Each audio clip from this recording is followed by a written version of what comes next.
ಅಪ್ಪ ಈ ಬೆಳಗಿನ ವೇಳೆಯಲ್ಲಿ ರಾಜ ಅಪ್ಪ ನಾವೆಲ್ಲರೂ ಇಲ್ಲಿ ಅಪ್ಪ ಇಲ್ಲಿ ಬಂದು ನಿಮ್ಮನ್ನು ಆರಾಧನೆ ಮಾಡೋಕೆ ರಾಜ ಬಂದಿದ್ದೀರಿ ಅಪ್ಪ ತಂದೆಯೇ. ನಾವು ಈ ವೇಳೆ ಆರಾಧನೆಗಳನ್ನು ಮಾಡಿ ಅಪ್ಪ ನಿಮ್ಮ ವಾಕ್ಯಗಳನ್ನು ಕೇಳಿ ನಮ್ಮೆಲ್ಲ ಕಷ್ಟಗಳನ್ನು ನಮ್ಮೆಲ್ಲ ದೇವರೇ ಅಪ್ಪ ನಮ್ಮ ಮೊದಲಿಗೆ ನೀವು ಮಾತನಾಡಬೇಕಾಗಿದೆ ಅಪ್ಪ. ನಮ್ಮೆಲ್ಲ ಕೊರತೆಗಳನ್ನು ಅಪ್ಪ ನೀವು ನೋಡಿ ಅಪ್ಪ ನನ್ನ ಆಶೀರ್ವಾದ ಮಾಡಿ ಅಪ್ಪ. ನಮಗೆ ನೀವು ಬಿಡುಗಡೆ ಕೊಡಿ ಅಪ್ಪ. ಅಪ್ಪ ದೇವರೇ ಅಪ್ಪ ನಮ್ಮೊಂದಿಗೆ ನೀವು ಮಾತನಾಡಿದ್ದೇವೆ. ಎಲ್ಲರೂ ನಾವು ಕಣ್ಣುಗಳನ್ನು ಮುಚ್ಚಿ ವೇಳೆ ನಾವು ಆರಾಧನೆ ಮಾಡೋಣ.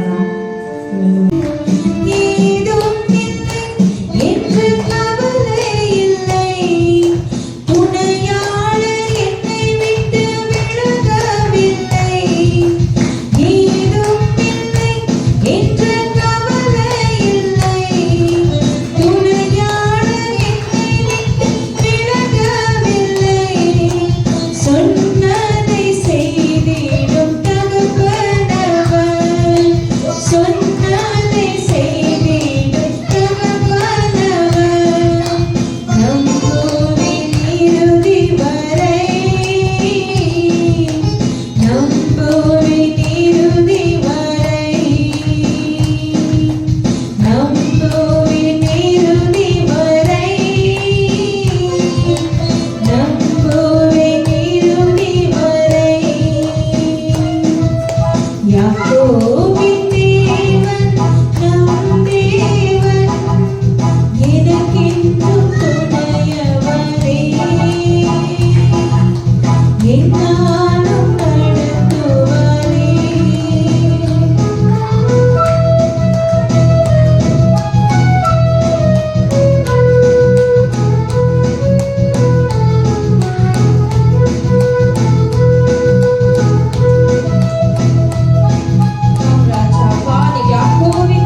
ಅಪ್ಪ.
ಸ್ತೋತ್ರ ರಾಜ, ಸ್ತೋತ್ರ ಮಾಡೋಣ.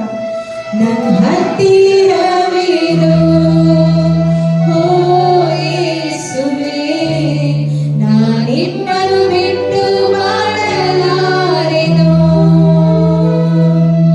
ನನ್ನ ಹತ್ತಿರವಿರೋ ಓ ಯೇಸುವೇ, ನಾನಿನ್ನನು ಬಿಟ್ಟು ಬಾಳಲಾರೆನು. Hallelujah, hallelujah, hallelujah,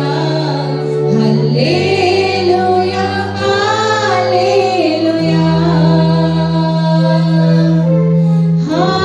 hallelujah, hallelujah, hallelujah, hallelujah, hallelujah. ಕತ್ತಲೆಯ ಸಮಯದಿ ಬೆಳಕಾಗಿರು, ಮರಣದ ಸಮಯದಿ ಜೀವವಾಗಿರು. ಎಲ್ಲ ಕಣ್ಣುಗಳನ್ನು ಮುಚ್ಚಿ. ಕತ್ತಲೆಯ ಸಮಯದಿ ಬೆಳಕಾಗಿರು, ಮರಣದ ಸಮಯದಿ ಜೀವವಾಗಿರು. ನನ್ನ ಹತ್ತಿರವಿರು ಓ ಯೇಸುವೇ, ನಾನಿನ್ನನು ಬಿಟ್ಟು ಬಾಳಲಾರೆನು.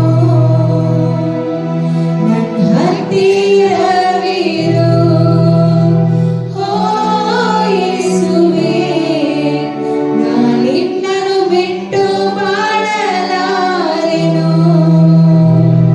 Hallelujah, hallelujah, hallelujah, hallelujah, hallelujah, hallelujah, hallelujah, hallelujah. ನಿನ್ನ ವಾಕ್ಯ ಓದುವ ಸಮಯದಿ ಗುರುವಾಗಿರು, ಪ್ರಾರ್ಥಿಸುವ ಸಮಯದಿ ದೇವರಾಗಿರು. ನಿನ್ನ ವಾಕ್ಯ ಓದುವ ಸಮಯದಿ ಗುರುವಾಗಿರು, ಪ್ರಾರ್ಥಿಸುವ ಸಮಯದಿ ದೇವರಾಗಿರು. ನನ್ನ ಹತ್ತಿರವಿರು ಓ ಯೇಸುವೇ, ನಾನಿನ್ನನು ಬಿಟ್ಟು ಬಾಳಲಾರೆನು. ನನ್ನ ಹತ್ತಿರವಿರು ಓ ಯೇಸುವೇ, ನಾನಿನ್ನನು ಬಿಟ್ಟು ಬಾಳಲಾರೆನು. Hallelujah, hallelujah, hallelujah, hallelujah, hallelujah. ಎಲ್ಲರೂ ಸೇರಿ. Hallelujah, hallelujah, hallelujah, hallelujah. ಆತನು ತನ್ನ ಶಿಷ್ಯರ ಕಡೆ ಕಣ್ಣೆತ್ತಿ ನೋಡಿ ಹೇಳಿದ್ದೇನೆಂದರೆ, ನೀವು ಬಡವರ ಧನ್ಯರು, ಪರಲೋಕ ರಾಜ್ಯವು ನಿಮ್ಮದೇ. ಲೋಕ 6:20. I put trust in you. Psalms 56:3. And I am with you. Yes. Isaiah 45. For everyone who call in the name of the Lord, he will be saved. Romans 10:13. ನಿಮಗೆ ಕ್ಷೇಮ ಉಂಟು ಮಾಡುವೆನು. The beginning, God created heaven and earth. Seventh. Genesis 1. Genesis 1. Beginning. In the beginning, God created heaven and earth. Genesis 1.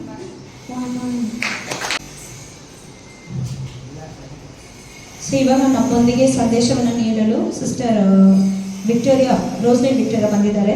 ಎಲ್ಲ ದೇವರ ನಾಮವನ್ನು ಮಹಿಮೆ ಪಡಿಸೋಣ. So உங்களுக்கு எல்லாருக்கும் பாவம்னா என்னன்னு தெரியுங்களா? ನಿಮ್ಮೆಲ್ಲರಿಗೂ ಪಾಪ ಅಂದ್ರೆ ಏನಂತ ಗೊತ್ತಾ? Question to church, anyone can answer. ನಿಮ್ಮೆಲ್ಲರಿಗೂ ನಾನು ಕೇಳ್ತಾ ಇದ್ದೀನಿ, ಯಾರಾದರೂ ಇದಕ್ಕೆ ನನಗೆ ಆನ್ಸರ್ ಕೊಡ್ಬೋದು. ಪಾಪ ಅಂದ್ರೆ ಏನು? உங்களுக்கு என்ன? ನಾವು ಮಾಡೋ ತಪ್ಪು ಪಾಪ. ಓಕೆ, ಬೇರೆ ಯಾರಾದರೂ ಹೇಳಿ. ಕೊಲೆ ಮಾಡೋದು, ಕಳ್ತನ ಮಾಡೋದು, ಸುಳ್ಳು ಹೇಳೋದು, ಒಬ್ರಿಗೆ ಮೋಸ ಮಾಡೋದು, ಇದೆಲ್ಲ ಪಾಪದ ಕೆಲಸ. Very good. ಬೇರೆ? ಸರಿ, ಓಕೆ. ಸೊ ನಿಮ್ಗೆ ಅರ್ಥ ಆಗಿದೆ ಇವತ್ತಿನ ಚಾಪ್ಟರ್ ಏನು ನಾವು ಮಾತಾಡಕ್ಕೆ ಬಯಸೋದು? ಪಾಪ. ஸோ பாவம்னா ஒரு 2 டெஃபினிஷன் சொல்கிறேன். ಪಾಪಗೆ ನಾನು 2 ಅರ್ಥನ ಹೇಳ್ತೀನಿ. செய்ய வேண்டியதை செய்யாமல் இருக்கிறது பாவம். ನಾವು ಏನು ಮಾಡಬೇಕು ಅದು ಮಾಡದೇ ಇರೋದು ಪಾಪನೇ. ஸோ தேவன் நம்மளுக்கு நிறைய காரியத்தை சொல்லியிருக்காரு. ದೇವರು ನಮಗೆ ತುಂಬಾ ವಿಷಯಗಳನ್ನು ಹೇಳಿದ್ದಾರೆ. அவர் மனுஷனாக பொருந்து நம்ம மத்தியில வாழ்ந்து காமிச்சிருக்காரு. ನಾವು ಅವರು ಮನುಷ್ಯನಾಗಿ ಹುಟ್ಟಿ ನಮ್ಮ ಮಧ್ಯದಲ್ಲಿ ಬಾಳಿದ್ದಾರೆ. எது நல்லது, எது ಯಾವುದು ಒಳ್ಳೆಯದು, ಯಾವುದು ಕೆಟ್ಟದು, எது சரி, எது தப்பு, ಯಾವುದು ಸರಿ, ಯಾವುದು ತಪ್ಪು ಅಂತ, எது செய்யணும், எது செய்யக்கூடாது, ಯಾವುದು ಮಾಡಬೇಕು, ಯಾವುದು ಮಾಡಬಾರ್ದು. ஆனாலும் நாங்க எது செய்யணுமோ அதை செய்ய மாட்டோம். ಆದ್ರೆ ನಾವು ಏನ್ ಮಾಡಬೇಕು ಅದು ಮಾಡೋದಿಲ್ಲ. ஏன்? ಏನಕ್ಕೆ? ஏன்னா ಏನಕ್ಕಂದ್ರೆ ದೇವರು ನಮ್ಮನ್ನು ಅವರ ಸಾಯಲವೇ ಪடைச்சு ಅವರ ರೂಪದಲ್ಲಿ ನಮ್ಮನ್ನ ಸೃಷ್ಟಿಸಿ அவருடைய புத்திர ஸ்தானத்தை நமக்கு கொடுத்து ಅವರ ಮಕ್ಕಳಾಗಿ ನಮ್ಮನ್ನ ಕೊಟ್ಟಿ அவருடைய ஆவிய ஜீவனையும் நமக்கு கொடுத்தாரு. ಅವರ ಜೀವನನ್ನು ಅವರ ಜೀವವನ್ನು ಕೊಟ್ಟಿದ್ದಾರೆ. ஏதேன் தோட்டத்துல நம்மள ராஜாவா வாழ வச்சாரு. ಏದೇನ್ ತೋಟದಲ್ಲಿ ನಮ್ಮನ್ನ ರಾಜರಾಗಿ ಅವರು ಬಾಳಕ್ಕೆ ಬಿಟ್ಟಿದ್ರು. அங்க கஷ்டம் இல்ல, ಅಲ್ಲಿ ಕಷ್ಟ ಇಲ್ಲ, கவலை இல்ல, ಅಲ್ಲಿ ನಮ್ಗೆ ಯಾವ ಚಿಂತೆನೂ ಇಲ್ಲ. அங்க எதை குறிச்சும் நமக்கு ஒரு என்ன சொல்றது, ಯೋಚನೆ ಇಲ್ಲ, தரித்திரம் இல்ல, ಯಾವ ದರಿದ್ರ ಇಲ್ಲ, ನಮ್ಗೆ உபத்திரவம் இல்ல, ಯಾವ ಕಷ್ಟ ಇಲ್ಲ. சந்தோஷமா நம்ம தேவன் கிட்ட முகமுகமா பேசின்னு இருந்தோம். ನಾವಲ್ಲಿ ತುಂಬಾ ಸಂತೋಷದಿಂದ ದೇವ್ರ ಹತ್ರ ಡೈರೆಕ್ಟ್ ಆಗಿ ಮಾತಾಡ್ತಾ ಇದ್ರಿ. தேவன் நம்மளுக்கு ஒரே ஒரு காரியத்தை மட்டும்தான் சொன்னாரு. ದೇವರು ನಮ್ಗೆ ಹೇಳಿದ್ದು ಒಂದೇ ವಿಚಾರ ಮಾತ್ರ. ಅಲ್ಲಿ இந்த தோட்டத்துல இருக்கிற எல்லா கனிகளையும் நீங்க புசிக்கலாம், ಈ ತೋಟದಲ್ಲಿರುವ ಎಲ್ಲಾ ಹಣ್ಣುಗಳನ್ನು ನೀವು ತಿನ್ನಬಹುದು, ஆனா இந்த ஒரே ஒரு கனியை மட்டும் புசிக்க கூடாது. ಆದ್ರೆ ಈ ಒಂದು ಹಣ್ಣನ್ನು ಮಾತ್ರ ತಿನ್ನಬಾರದು. ஆனா நாங்க எவ்வளவு நன்றி கிட்டவங்களா இருக்கோம். ಆದ್ರೆ ನಾವು ಎಷ್ಟು ದೇವರಿಗೆ ದ್ರೋಹ ಮಾಡಿದ್ದೀರಿ ಅಂದ್ರೆ அவர் சொன்ன ஒரு சின்ன காரியத்தை கூட நம்ம வந்து மெயின்டைன் பண்ணல. ಅವ್ರು ಹೇಳಿದ ಒಂದು ಚಿಕ್ಕ ವಿಷಯ ಕೂಡ ನಾವು ಕೇಳಲಿಲ್ಲ. ஸோ அகைன் ஒரு கொஸ்டின், ಮತ್ತೆ ಇನ್ನೊಂದು ಕ್ವೆಶ್ಚನ್, ಫಸ್ಟ್ ಪಾಪ ಎದು இந்த உலகத்துல? ಈ ಲೋಕದಲ್ಲಿ ಬಂದು ಫಸ್ಟ್ ಪಾಪ ಯಾವುದು? ಮನುಷ್ಯ ಮಾಡಿದ ಫಸ್ಟ್ ಪಾಪ ಅದಕ್ಕೇನು ಅರ್ಥ? ಅದಕ್ಕೇನು ಒಂದು ವರ್ಡ್ ಬರುತ್ತಲ್ಲ,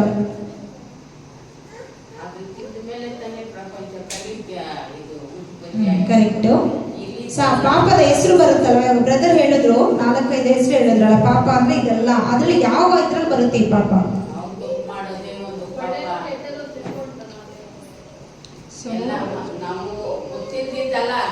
ನಾನು ಹೇಳೋ ಮಾತು ಕೇಳಿಲ್ಲ.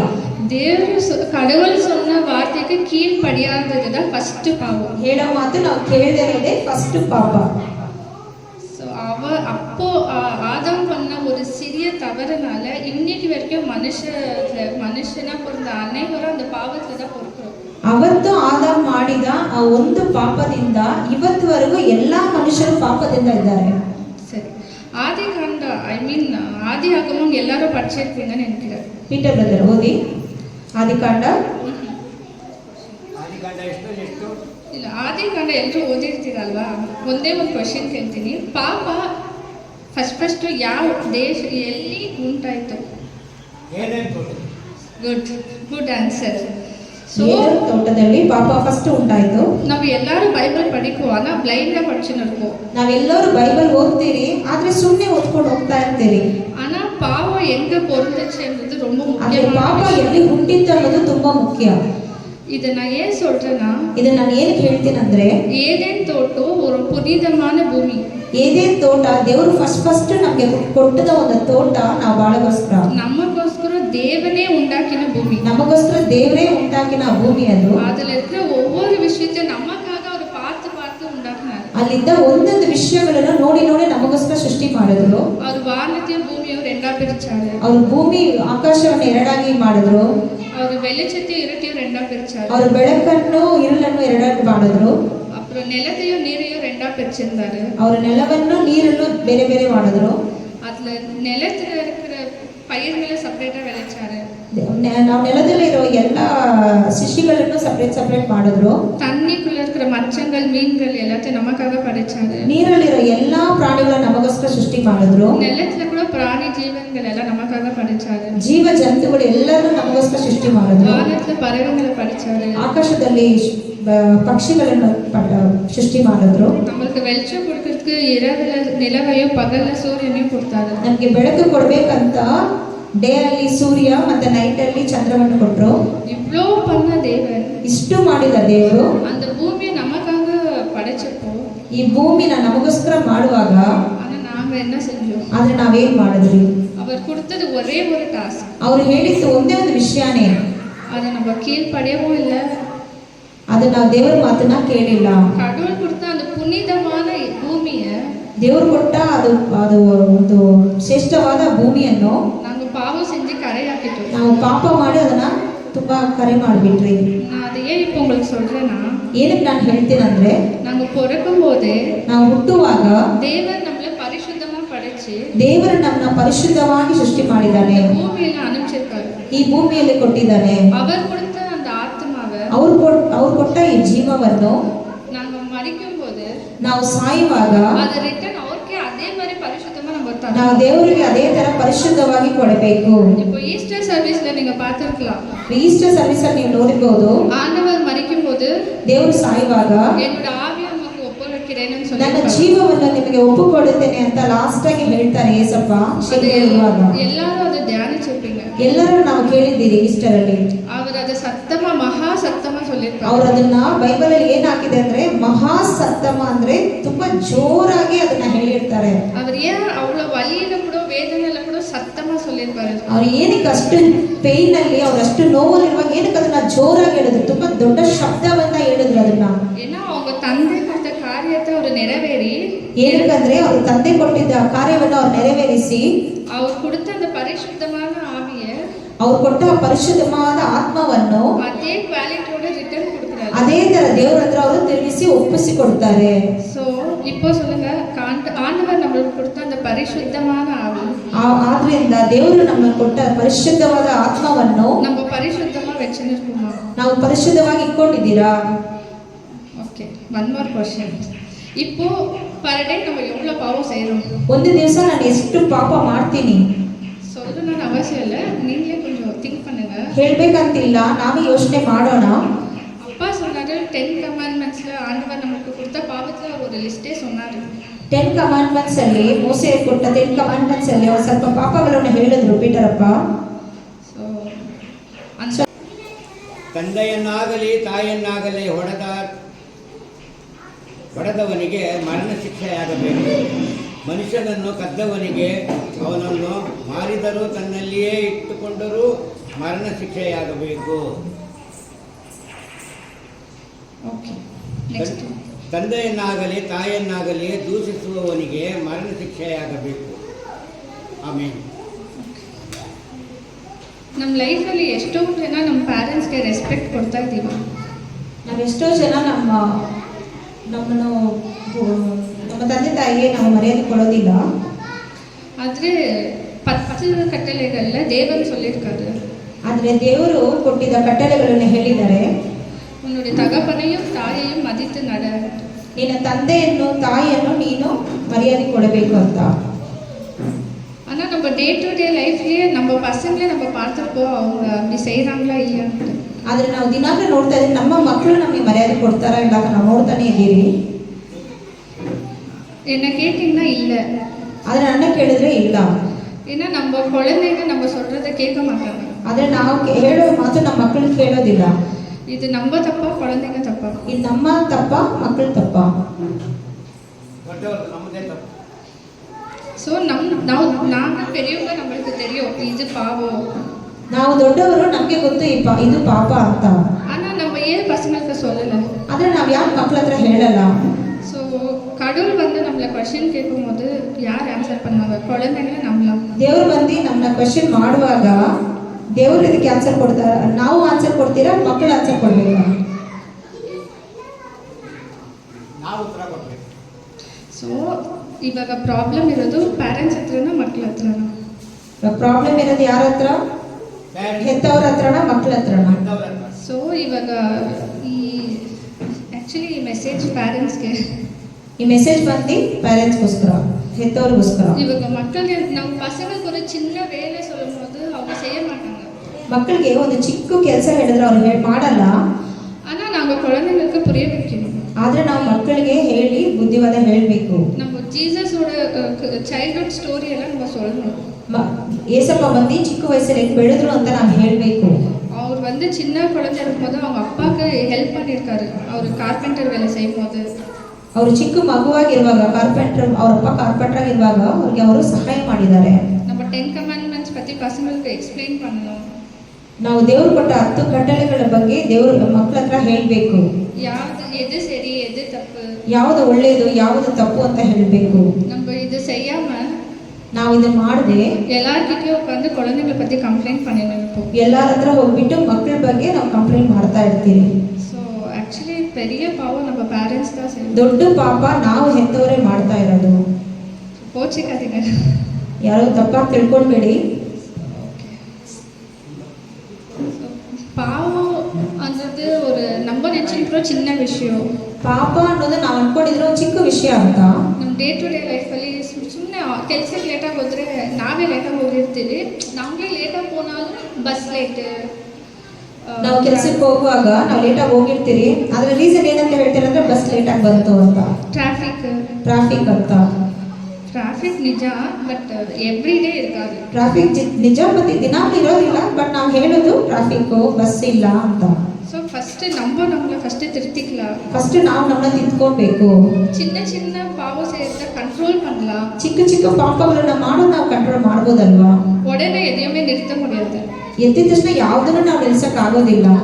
ಸೊ ಫಸ್ಟ್ ಟ್ರೈ பண்ணலாம். ಫಸ್ಟ್ ಸ್ವಲ್ಪ ನಾವು ಟ್ರೈ ಮಾಡ್ಬೋದು. நம்ம பசங்களுக்கு ஒரு எக்ஸாம்பிளா இருக்கலாம். ನಮ್ಮ ಮಕ್ಕಳಿಗೆ ನಾವು ಒಂದು ಉದಾಹರಣೆಯಾಗಿ ಇರ್ಬೋದು. அப்போ நம்ம பசங்க நம்ம சொல்றத கரெக்டா செய்வாங்க. ಆವಾಗ ನಮ್ಮ ಮಕ್ಕಳು ನಾವು ಹೇಳೋದನ್ನ ಕೇಳ್ತಾರೆ.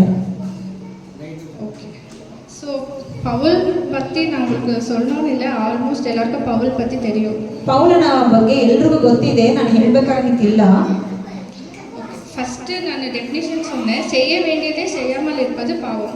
ಫಸ್ಟ್ ನಾನು ವಿಷಯ ಹೇಳಿದೆ, ನಾನು ಏನು ಮಾಡಬೇಕು ಅದನ್ನ ಮಾಡದೇ ಇದ್ರೇನು ಪಾಪ ಅಂತ. ರೋಮರ್ 7:15. 7:15.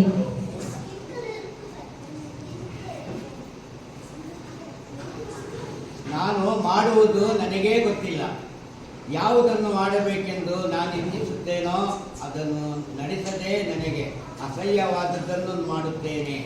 ಆಮೇನ್. ಓಕೆ. ಪೌಲ ಅವರು ದೇವ್ರ ಜೊತೆನೇ ಇದ್ದು ಎಲ್ಲ ವಿಷಯನೂ ತಿಳ್ಕೊಂಡಿದ್ದಾರೆ. ಆದ್ರೂ ಅವ್ರು ಮಾಡಬೇಕಾಗಿರೋ ಪಾಪ, ಪೌಲನು ಎಲ್ಲಾ ವಿಷಯನೂ ತಿಳ್ಕೊಂಡು பவுல் சொல்வது எப்படி எனில் நான் செய்கிறது எனக்கே சம்மதி இல்லாமல் அப்படின்னா அவருக்கு தெரியும் அது பாவம்னு, இருந்தாலும் அவர் தெரிஞ்சே அந்த பாவத்தை பண்றாரு. ಆದ್ರೆ ಪೌಲನಿಗೆ ಗೊತ್ತಿದೆ ಅವ್ನು ಮಾಡೋದು ಪಾಪ ಅಂತ, ತಿಳಿದಿದ್ರು ಆ ಪಾಪವನ್ನು ಅವ್ನು ಮಾಡ್ತಾನೆ. 1 ಯೋವಾನ 3:9. ದೇವರಿಂದ ಹುಟ್ಟಿದವನು ಪಾಪ ಮಾಡನು. ದೇವರಿಂದ ಹುಟ್ಟಿದವನು ಪಾಪ ಮಾಡನು. ದೇವರಿಂದ ಹುಟ್ಟಿದವನು ಪಾಪ ಮಾಡನು. ಆದ್ರೆ ನಾವು ಏನ್ ಮಾಡ್ತಾ ಇದ್ದೀವಿ? ಆದ್ರೆ ನಾವೇನ್ ಮಾಡ್ತಾ ಇದ್ದೀವಿ? ಅದಕ್ಕೆ ಅರ್ಥ ದೇವರಿಂದ ಹುಟ್ಟಿದವನು ಪಾಪ ಮಾಡನು ಅಂದ್ರೆ ಮಾಡೋದಿಲ್ಲ ಅಂತ. ದೇವರ ಜೀವವು ಅವನಲ್ಲಿ ನೆಲೆಗೊಂಡಿದೆ. தேவ ஏனெனில் அவருடைய வித்து அவனுக்குள் தரித்திருக்கிறது. ಅವನು ದೇವರಿಂದ ಹುಟ್ಟಿದ ಕಾರಣ ಪಾಪ ಮಾಡುವವನಾಗಿರಲಾರನು. ಅವನು ದೇವರಿಂದ ಹುಟ್ಟಿರುವುದರಿಂದ ಅವನು ಪಾಪ ಮಾಡಲಾರನು. ஓகே ಇಲ್ಲಿ ಏನು ಹೇಳ್ತಾ ಇದ್ದಾರೆ, இங்க என்ன சொல்றாங்கன்னா, ಇಲ್ಲಿ ಏನ್ ಹೇಳ್ತಾರಂದ್ರೆ, நம்ம தேவனால பிறந்த எவனோ பாவம் செய்ய மாட்டான், ದೇವರಿಂದ ಹುಟ್ಟಿದವನು ಯಾವನು ಪಾಪ ಮಾಡುವುದಿಲ್ಲ ಅಂತ. அவருடைய ஜீவன் நமக்குள்ள இருக்கு, ಅವರ ಜೀವವು ನಮ್ಮೊಂದಿಗೆ ಇದೆ. அப்படி இருந்து நம்ம பாவம் பண்ண மாட்டோம்னு போட்டிருக்கு. ಹಾಗಿದ್ದರೂ ನಾವು ಪಾಪ ಮಾಡುವುದಿಲ್ಲ ಅಂತ ಇಲ್ಲಿ ಹಾಕಿದೆ. ஆனா நம்ம செய்றோமா இல்லையா? ಆದ್ರೆ ನಾವೇನ್ ಮಾಡ್ತೀವಿ? ಪಾಪ ಮಾಡ್ತೀರಾ ಇಲ್ವಾ? அது ஏன் தெரியுங்களா? ಏನು ಗೊತ್ತಾದ್ರು? 1 ಪೇತರು 1 1:20 ಓದಿ. 23 1 ಪೇತರು 1:23 ಓದಿ.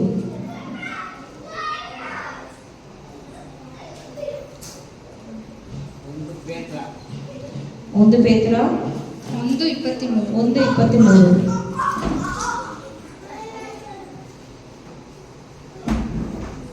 ವಾಕ್ಯದ ಪ್ರಕಾರ ನಡೆಯುವವರಾಗಿರಿ.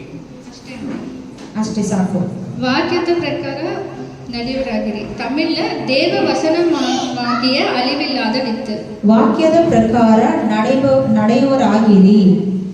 ஸோ நம்ம ஏன் பாவம் பண்றோம்னா, ಏನಕ್ಕೆ ನಾವು ಪಾಪ ಮಾಡ್ತೀರಂದ್ರೆ, நம்ம பைபிளை ஒழுங்கா படிக்கல, ನಾವು ಬೈಬಲ್ ಅನ್ನು ಸರಿಯಾಗಿ ಓದುವುದಿಲ್ಲ. வசனம் நம்மளுக்குள்ள இல்ல, ವಚನ ನಮ್ಮೊಂದಿಗೆ ಇಲ್ಲ. அது நம்ம கரெக்டா படிச்சிருந்தோம்னா, ಅದು ನಾವು ಸರಿಯಾಗಿ ಓದಿದ್ರೆ கடவுள் நம்மளுக்கு என்ன சொல்ல வராருன்றதை நம்ம புரிஞ்சுக்கணும். ದೇವರು ನಮಗೆ ಏನು ಹೇಳಕ್ಕೆ ಬರ್ತಾ ಇದ್ದಾರೆ ಅಂತ ನಾವು ಅರ್ಥ ಮಾಡ್ಕೊಂತೀವಿ. அப்ப நம்மளுக்கு அந்த புரிதல் வந்திருக்கும். ಅವಾಗ ಆ ಅರ್ಥ ನಮ್ಗೆ ಆಗಿರತ್ತೆ.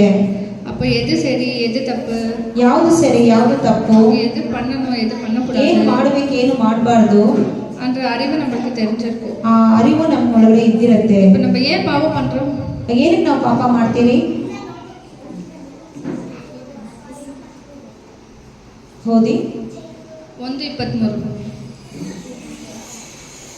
ಯಾವನಾದರೂ ವಾಕ್ಯವನ್ನು ಕೇಳುವನಾದರೂ ಅದರ ಪ್ರಕಾರ ನಡೆಯುತ್ತಿದ್ದರೆ ಅವನು ಕನ್ನಡಿಯಲ್ಲಿ ತನ್ನ ಹುಟ್ಟು ಮುಖವನ್ನು ಫಸ್ಟ್ ಲೈನ್ ಓದಿ. ಮತ್ತೆ ಓದಿ, ಫಸ್ಟಿಂದ ಓದಿ. ಯಾವನಾದರೂ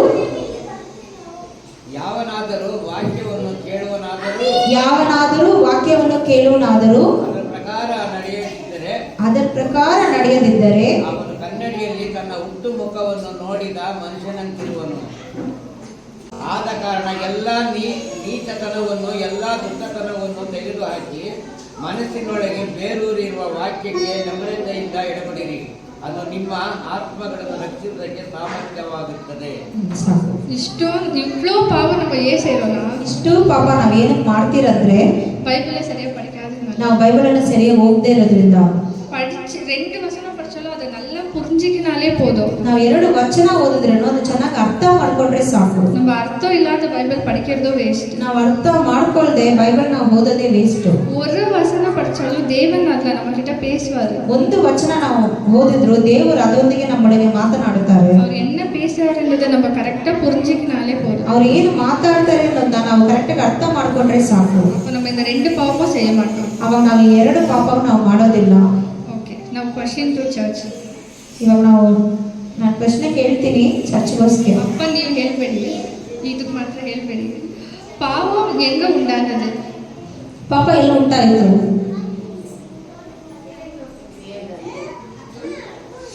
ಗುಡ್. ಫಸ್ಟ್ ಪಾಪ என்ன? ಫಸ್ಟ್ ಪಾಪ ಯಾವುದು? ಹೇಳೋ ಮಾತು ಕೇಳ್ತಾ ಇದ್ದಿತ್ತು. Very good. ಪಾಪಗೆ 2 ಡೆಫಿನಿಷನ್ சொன்னேಲ್ಲ, என்ன ಡೆಫಿನಿಷನ್? ಪಾಪಗೆ 2 ಅರ್ಥ ಹೇಳಿದ್ರಲ್ವಾ? ಯಾವ್ದೆಲ್ಲ ಪಾಪ ಅಂತ? ಯಾವ್ದದು 2?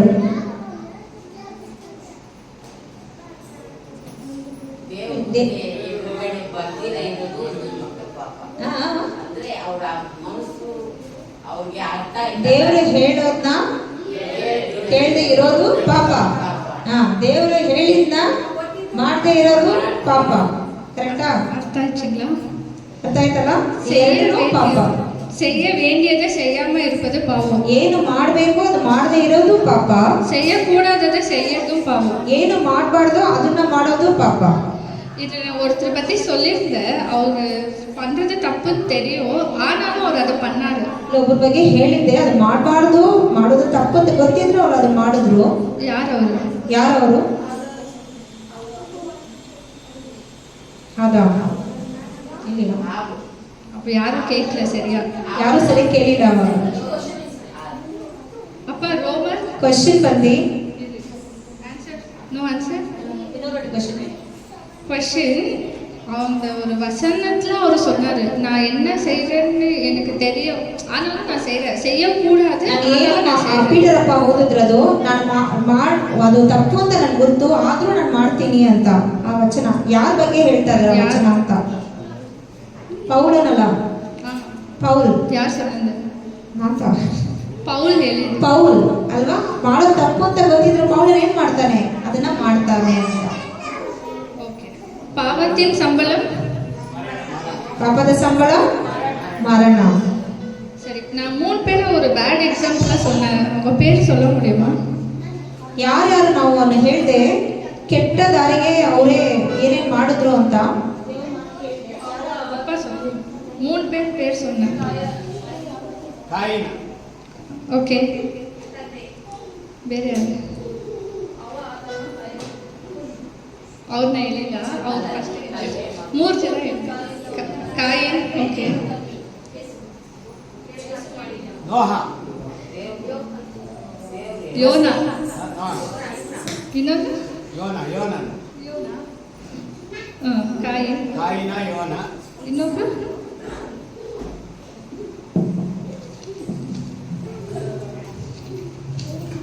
ಆನ್ಸರ್ ಪೌಲ,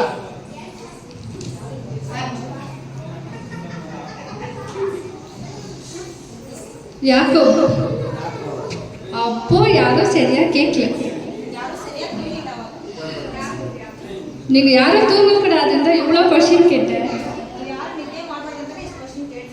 அப்புறம் எல்லாருக்கும் புரிஞ்சிச்சாங்க, எனக்கு தெரியணும்ல, அதுதான் அவ்வளோ கொஸ்டின் கேட்டேன்.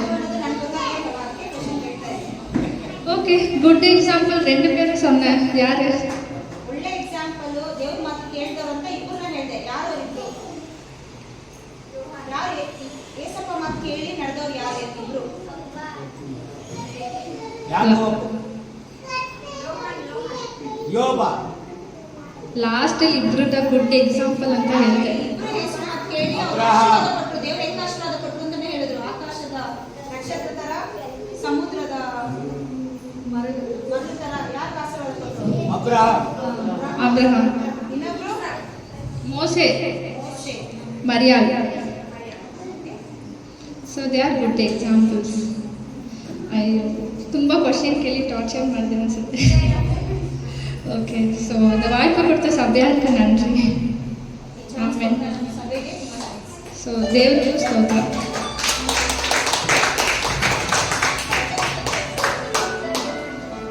ಈಗ ನಾವು ಒಂದು ಹಾಡು ಹಾಡುವಾಗ ಎಲ್ಲರೂ ಕಾಣಿಕೆಯನ್ನು ದೇವರಿಗೆ ಕೊಡೋಣ. ಕಣ್ಣು ಕಾಣಲಿಲ್ಲ, ಕಿವಿ ಕೇಳಲಿಲ್ಲ, ಮನಸ್ಸು ನೋಯಿಸಲಿಲ್ಲ, ನೀ ನನಗಾಗಿಟ್ಟಿರಲು ಎಲ್ಲ ಒಳ್ಳೆಯದೇ ಆಗುವುದು ದೇವಾ, ನಿನ್ನ ಪ್ರೀತಿಸಿದ ನನಗೆ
நாமத்துக்கே மகிமை உண்டாகட்டும்.